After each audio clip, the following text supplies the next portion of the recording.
Blog Talk Radio. Welcome to the Devereux Committee of Pro Wrestling, presented by the Idiot Radio Network, offering a weekly look into the world of professional wrestling with guest interviews, news, results, and much more. Now here's your host, Stephon Devereux. Welcome to the Devereux Committee of Pro Wrestling here on Angry Kids 24/7 Radio. And as of right now, I am an angry man. Right now, I am an angry man. I am one angry man. Why am I so angry? Because this past week has just been draining. It's just been a draining week. Leading up to today, it's been a draining week. But I digress. Anyway, Stephon Devereux, your host. And we're going to, oh my goodness. You know, I didn't even want to do this show today. I am so serious I didn't want to. When I started the week out, I started preparing the show Wednesdays. You know, we go Monday, Tuesday, TV shows and so forth. So I'll start getting my notes together and everything. Note here or there. I may share some stuff on the Angry Kids 24/7 Facebook page. And, you know, usually I'll start doing that around Wednesday. So the week was set. The show was basically set on Thursday. The show was set on Thursday. I'm dead serious. I knew exactly what I was going to come into. I knew exactly what I was going to do and how I was going to, what I was going to talk about. I knew that. But sometimes people, life, someone throws a monkey wrench into your plans. Now, what we're going to do is we're going to, everyone I know, because I've been getting hit up. But I'm not going to talk about it right now. We're going to talk about that in the next segment. But before, man, it's Survivor Series Sunday. And Survivor Series and NXT is the last thing that a lot of wrestling fans are talking about right now as far as the message group. So let's get into it. First and foremost, we have a new WWE champion, Daniel Bryan. Daniel Bryan turned heel and defeated AJ Styles for the championship this past Tuesday night, which means he will now move on to Survivor Series and face Brock Lesnar tonight. Now, we'll talk about that match later in the show when I give my predictions and so forth. But a lot of people were upset about how it went down, but I really don't care. I truthfully don't care. As a person who understands that this business is a work, as a person who understands how this business works, I truly don't care. I truly don't. I'm happy Daniel Bryan's the champion now. Because you know why? Because now people's going to go into Survivor Series not knowing if Brock Lesnar is going to win. Vince, you're a genius again, but we'll talk about that later. Anyway, so Daniel Bryan's the new champion. AJ Styles is pushed to the back again. So, you know, we'll see what happens. Anyway, let's move on. We're going to talk about that later. Another situation happened that it affected the card for Survivor Series big time. And according to the wrestling fans, a lot of fans thought this could have been the match of the night. And that was Becky Lynch taking on Ronda Rousey. I love Ronda Rousey, by the way. Ronda, oh God, she is probably going to be the biggest star to transition from another sport in professional wrestling history ever. Next to Kurt Angle, but we'll talk about that later. But Becky Lynch is now been replaced by Charlotte Flair. Now, why was she replaced? Because in a little smosh between the two factions and so forth, Nia Jax, she accidentally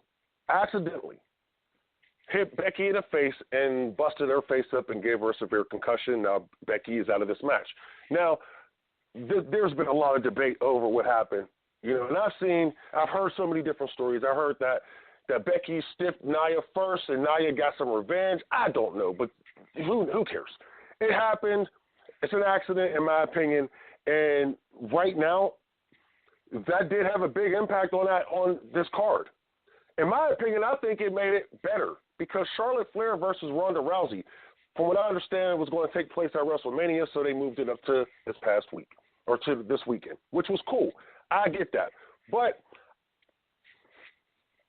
are you ready? I mean, they could have put a lot more time into this match and just said, you know what, they could have found someone else to do this match instead of Charlotte. But I get it. I understand completely. They're trying to save face. They're trying to keep the fans interested. And I'll get into that match later as well if it's going to be good or not, in my opinion. But I will say this. Becky Lynch is being looked at as, you know, she's the good girl here. She did nothing wrong and so forth. She did nothing wrong. Every wrestler makes a mistake at least once in their career, okay? Every wrestler, female or male, makes a mistake. I'm pretty sure Becky Lynch has made some mistakes in her life as well, in the ring. I just wish people would leave it alone and do not continue to try to bash this woman like Nia Jax did it on purpose just because you love Becky Lynch, okay? For a while now, people have found every reason to dislike Nia Jax, which is insane. Yo, she's not the greatest. She's not the greatest. But the girl has potential. And I keep saying it. This is the problem with the WWE. They want to throw people on television before they're ready. Was Nia ready before this? No, I don't think she was. I still don't think she is. And sometimes I look at Becky Lynch and I say, But they push these people, these young kids on TV so fast, and people expect these kids not to make mistakes. The reason why the Monday Night Wars was so hot, it actually made sense because you had guys who was telling these stories in the ring who had been telling these stories for over 15 years, 20 years. Ric Flair was in the business for over 20 years. Hulk Hogan was in the business for over 20 years. Scott Hall, Kevin Nash was in the business for over 10, 15 years.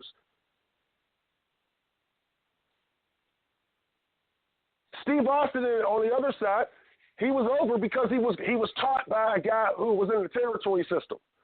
He was taught by other guys who were in territory systems.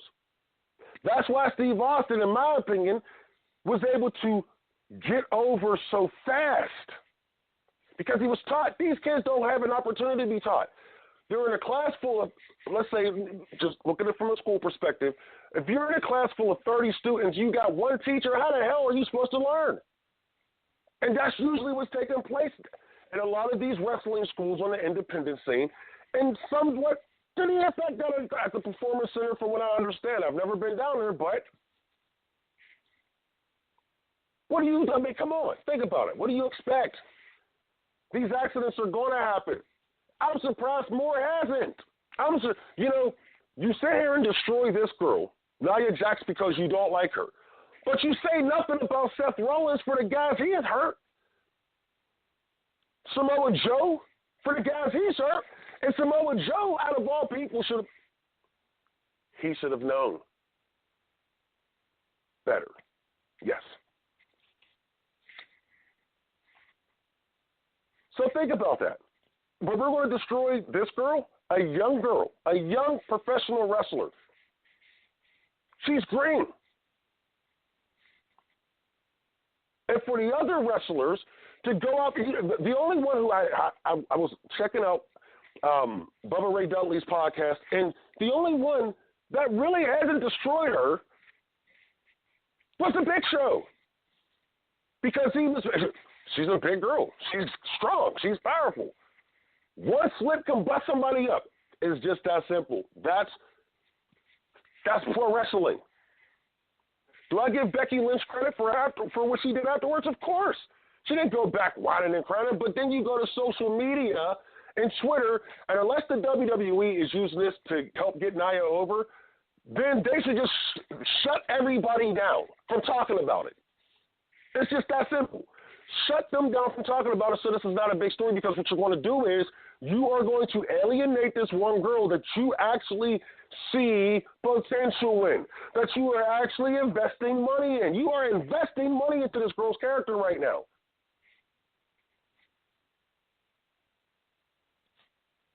So that's the only way that's going to be handled. The WWE is going to have to come in here and shut this all down, or let it ride and let this build Nia. Love that girl. Anyway, that's how I feel about that. Also in the news, we got to go to a break soon, but also in the news, Jim Ross took a fall. I mean, to be honest with you, if you've seen the pictures, I'm asking Jim, bro, who beat you up? I mean, who knocked you out? Did you not pay a bookie or something? Because Jim Ross looked, oh my goodness, that face. He fell. He says he fell on concrete, scraped his face up. He has a black eye and a scraped face. He was either ripped, fell over, and his face, he laid there for a while, or somebody knocked him out. I'm going to listen to JR, because I trust JR. But there's a guy who didn't care too much for JR, and his name is Sabu. Sabu, really? You know what? What I'm going to do is I'm going to take a break. And when I come back, I'm going to talk about Sabu, and then we're going to talk about my friend who's going through a tough time right now, and I'll tell you how I feel about that here on the Devereux Committee of Pro Wrestling, Angry Kids 24/7 Radio. We'll be right back. You're listening to Angry Kids 24/7 Radio.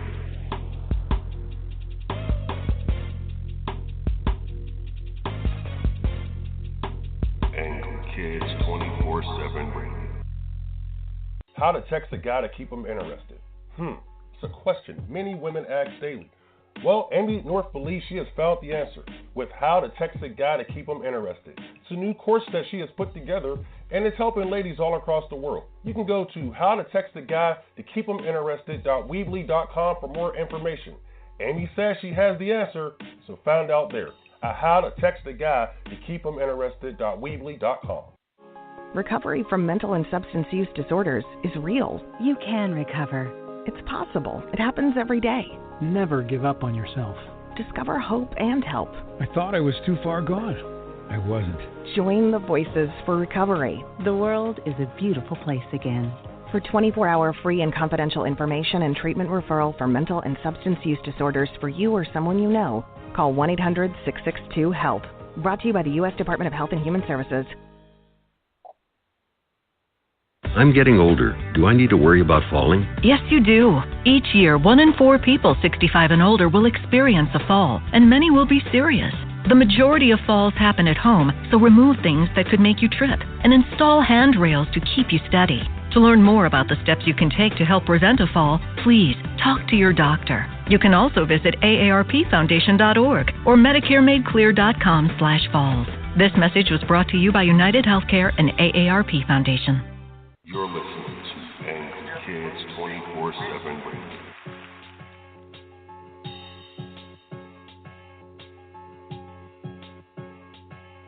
Angry Kids 24/7 Radio.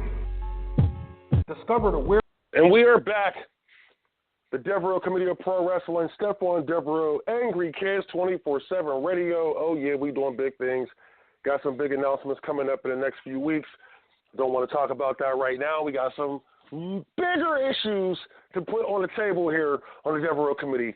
And, well, yeah, I'd rather talk about these things. First and foremost, like I was saying about Sabu, I was talking about Jim Ross in the last segment and how he fell, put the picture on social media, and social media blew up over the picture. He had a scrapes on his face and a black eye and blah, blah, blah. Just go check it out. It's probably on his Twitter page or Instagram page too. It's good old JR. But Sabu, out of all people, decided to run his mouth about Jim Ross. And what he did was he says he was pretty much telling Jim Ross to die. I don't want to get into his speech, but he pretty much was telling Jim Ross to die. And it was pretty sad because, man, Sabu, bro, you need to chill out, and I'm going to tell you why you need to chill out in a second. But what he did was he then came back last night and he put a response up on his social media site. Could have been Twitter. Who cares? Yeah, I don't follow Sabu. But Sabu put his reasoning why up there on it, and why he did it, because Jim Ross owes him some money off of a past show. Owes his uncle money from a past show 30 years ago, and the NWA. And man, come on, B. You can't. Really, Sabu? Really? And then he said that. Well, I'm not even going to tell you what he said because I really don't want to spend too much time on this subject. But I want you to go and check out his social media site. Go and check out his Twitter site, please. Go check out his Twitter site. You tell me what you think. You tell me what you think. You go to the Angry Kids 24/7 page on Facebook and you leave me a message there, or you can email me at stephondevereux@gmail.com, and you tell me what you think, because, oh my goodness. Sabu, yes, you have lost your mind. Let's just say that. And I don't care. I'm not afraid of you, dude. I was never afraid of you back then when I would do shows and you would be on these shows. I was never afraid of you back then because you're, to me, hey, love the gimmick and so forth, but outside of the ring, you was always an a-hole. But I won't go any further. Right now, Sabu's caught up in some stuff. He's caught up in a situation that's not going to be brought up on this show because I really don't care about Sabu, like I said. But I want to talk about another friend of mine.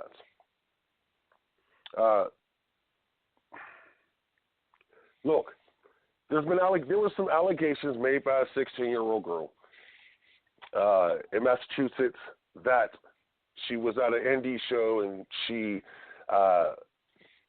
exchanged social media information with a friend of mine named James Ellsworth, and they talked and he sent pictures and so forth. Anyway,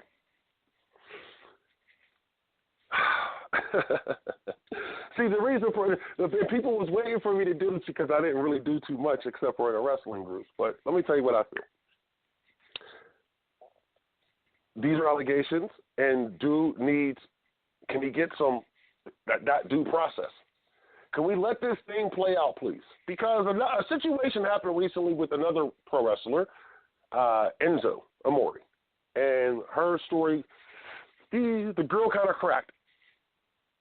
Let's just say that story was, proven to be false. Now, this situation, I know stuff, but I don't care to tell because why would I? But I'm going to tell you this. The man that I know, me personally, Aaron Lester, Stephon Devereux, the person that I know, Jimmy Dream, Jim Morris, James Ellsworth, no, B. This ain't happening. I know the man, and I'm going to go off of what I know. Now, could I be completely wrong? Yes. But I know this man. I've known this man for over 10 years. My kids know this man. My family knows this man. And this is not the person we know. But what I would like to say is, okay, what's bothering me is, because I understand people, I understand the society that we live in today. You are presumed guilty before you can prove your innocence. I get that. Okay, I understand that completely. But what ticks me off is we got all of these so-called fans or so-called workers, okay, who said, oh, well, yeah, I knew he was doing this right. Yeah, it's about time he got what he deserves and blah, blah, blah, blah, blah. Okay. Then if you knew he was doing this before, then why didn't you say anything? Why didn't you say a word? See, that's the problem. If you knew he was doing, it's the same thing I said about the Bill Cosby situation. If you knew he was doing this and had all this evidence in the past that he was doing this, why didn't you say a word? Why? This man's been traveling around the world for about over 2 years now. Since he exploded in the WWE, he's been traveling around the world for 2 years now. Over 2 years now. And you decided not to say a word? You knew he was doing this, knew he was going to be around kids, knew he was going to be around female fans. You knew this. You knew this. But did you say a word? There's a guy that I've been arguing with on social media the past 72 hours, or excuse me, 24 hours. It's been all 3 days, I'll tell you that though. And this guy swears up and down that he has all this proof, has this and has that. He said he knew this. And I asked him, well, if you knew this, why didn't you say anything? Because he said he was waiting for someone else to take him down. Wait a minute. So you're going to risk other females and other people getting hurt, possibly getting hurt, because you didn't want to say a word. You was waiting for someone else to do it. You know what that makes you, buddy? You know what that makes you? A coward. You're a coward. You're a coward. You are a coward, a coward, a coward, a coward. That's what it makes you. A coward. If you say you knew this and that goes for all of you people who says you knew something like this was going on and he was a weirdo and he was a creep, you said nothing. Because for everybody that sits there and say they knew something and said something and blah, blah, blah, I can go and get at least 3 people to match out their one that say they won't believe this for a second because they know the man. They've been around the man. The man has slept in their house. The man has been around their children. The man has been around their nieces, their nephews. I've seen fans come out, female fans come out and say there's no way. There's no way. My own son sat on Twitter on Friday and found holes. But see, the problem is you people in today's society loves to presume someone guilty before you know anything else. All they got to do is say, he did this or she did that, and guess what? You automatically presume they're guilty. Automatically. So, I'm not going to pass judgment besides of what I know of the man. I don't know this young lady. I don't. And I pray she gets the help she needs if something like this did happen. But if it didn't happen, I pray she gets the help that she needs. But I will not sit here and put this thing on trial. I will not be a judge, the jury, the executioner on my show. I will report what I know. I'll tell you my opinions, and we'll go from there. You could be mad at me. You can call me and tell me how you feel. I don't mind that. But we have to stop presuming someone is guilty before we know everything. This is America, people. This is America. You don't have to like the guy. I know people who do not like this man, and they say there's no way. Everyone has their own opinion. They're entitled to that. But we should not presume someone is guilty until they get their fair chance to tell their side of the story. And let the court system, legal system, whatever, handle it. Because as of this moment, the cops are still not involved. But I digress. We're going to take a break. We'll be right back here on the Devereux Committee of Pro Wrestling, and we will have some predictions for Survivor Series. You're listening to Angle Kids 24/7 Radio.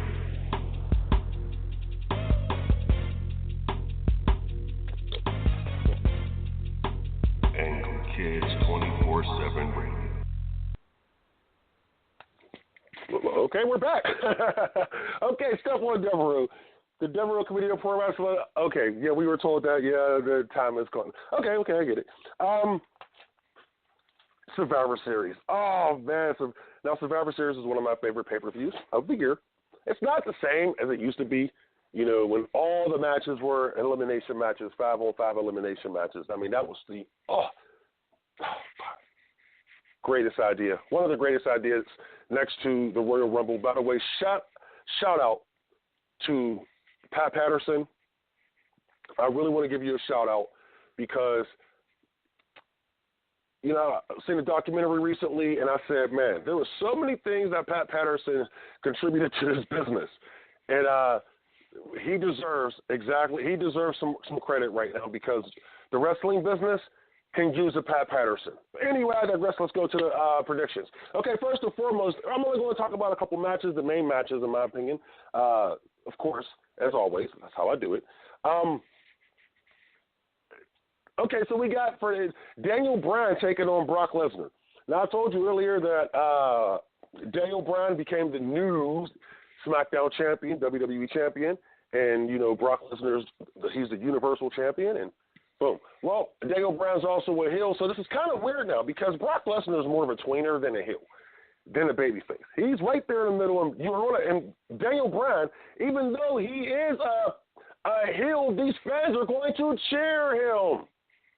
So this is going to be a pretty interesting match, in my opinion. I can't wait to check it out. But I'm taking I got to take Brock Lesnar. I'm taking Brock Lesnar in 5 minutes or less. The reason why I'm saying this is because Daniel Bryan, remember, he pissed off the office when he decided not to do the Saudi Arabia show. Okay, he did piss them off. You know he did. He pissed them off. So what better way to get him back?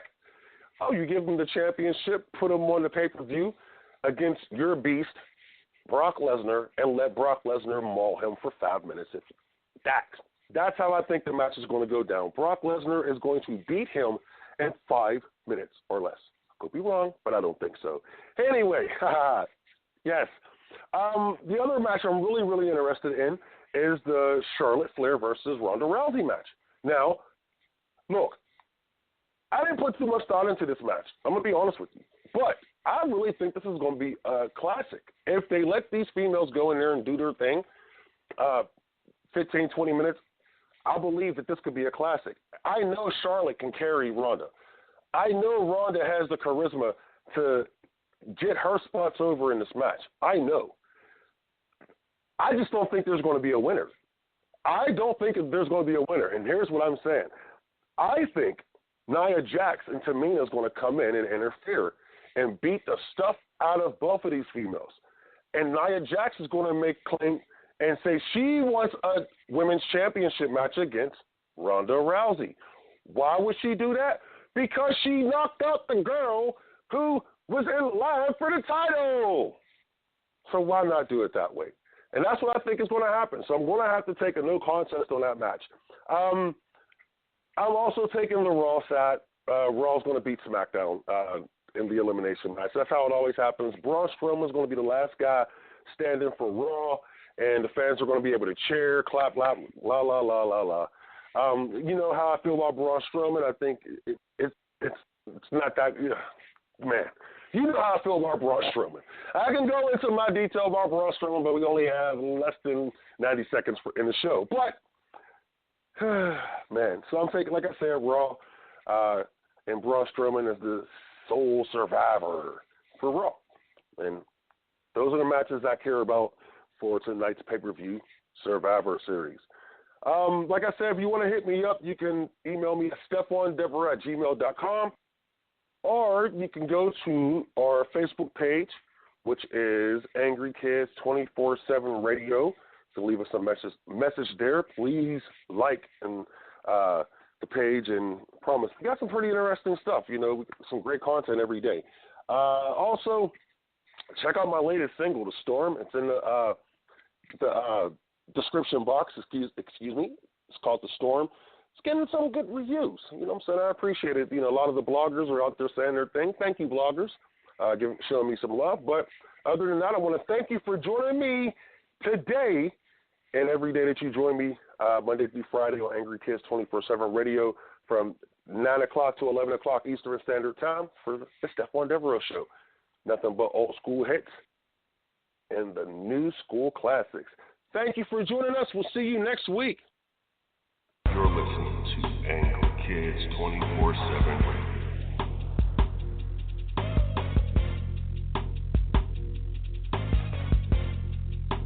Angry Kids 24/7 Radio. How to text a guy to keep him interested. It's a question many women ask daily. Well, Amy North believes she has found the answer with How to Text a Guy to Keep Him Interested. It's a new course that she has put together, and it's helping ladies all across the world. You can go to howtotextaguytokeephiminterested.weebly.com for more information. Amy says she has the answer, so find out there at howtotextaguytokeephiminterested.weebly.com. Recovery from mental and substance use disorders